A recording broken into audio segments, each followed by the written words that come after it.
The International Air Transport Association estimates that the economic impact on airlines from this toxic cloud could be greater than the attacks of 9/11. CBS News business and economics correspondent Rebecca Jarvis is here with the numbers for us. Good morning, Rebecca. Good morning, Maggie. Such a huge financial blow, not only to airlines, but to passengers. Let's talk about them first.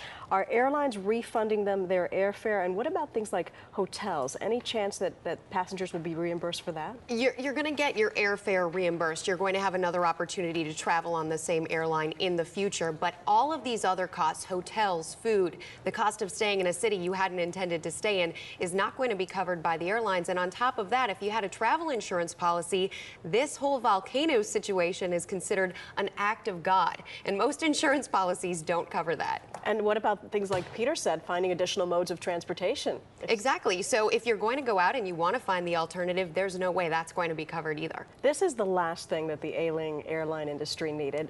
How big a hit are they taking here? It really is. Peter mentioned this number, $200 million a day that the airlines are losing overall, but that's a conservative estimate, Maggie, and many are considering the fact that we might see, at least at this point, $2 billion in losses, not per day, but up to this point. And if the problem continues, it's going to build and build. Exactly, because no one knows how long this will go on. What about other sectors of the economy? Are we seeing ripple effects from this? There are some ripple effects, and in some cases, one individual's loss is another individual's gain. So if you happen to drive a car service or you run the trains or you run ferries, you're seeing a major uptick in business right now. Here in the United States, we're seeing teleconferencing going up because there are folks who couldn't make it out on flights, so they're doing teleconferencing instead. There's also a number of things that we import from overseas, from Swiss chocolates to exotic flowers that are being held right now, and we're not seeing them come in. And lastly, I think this one's pretty interesting, salmon.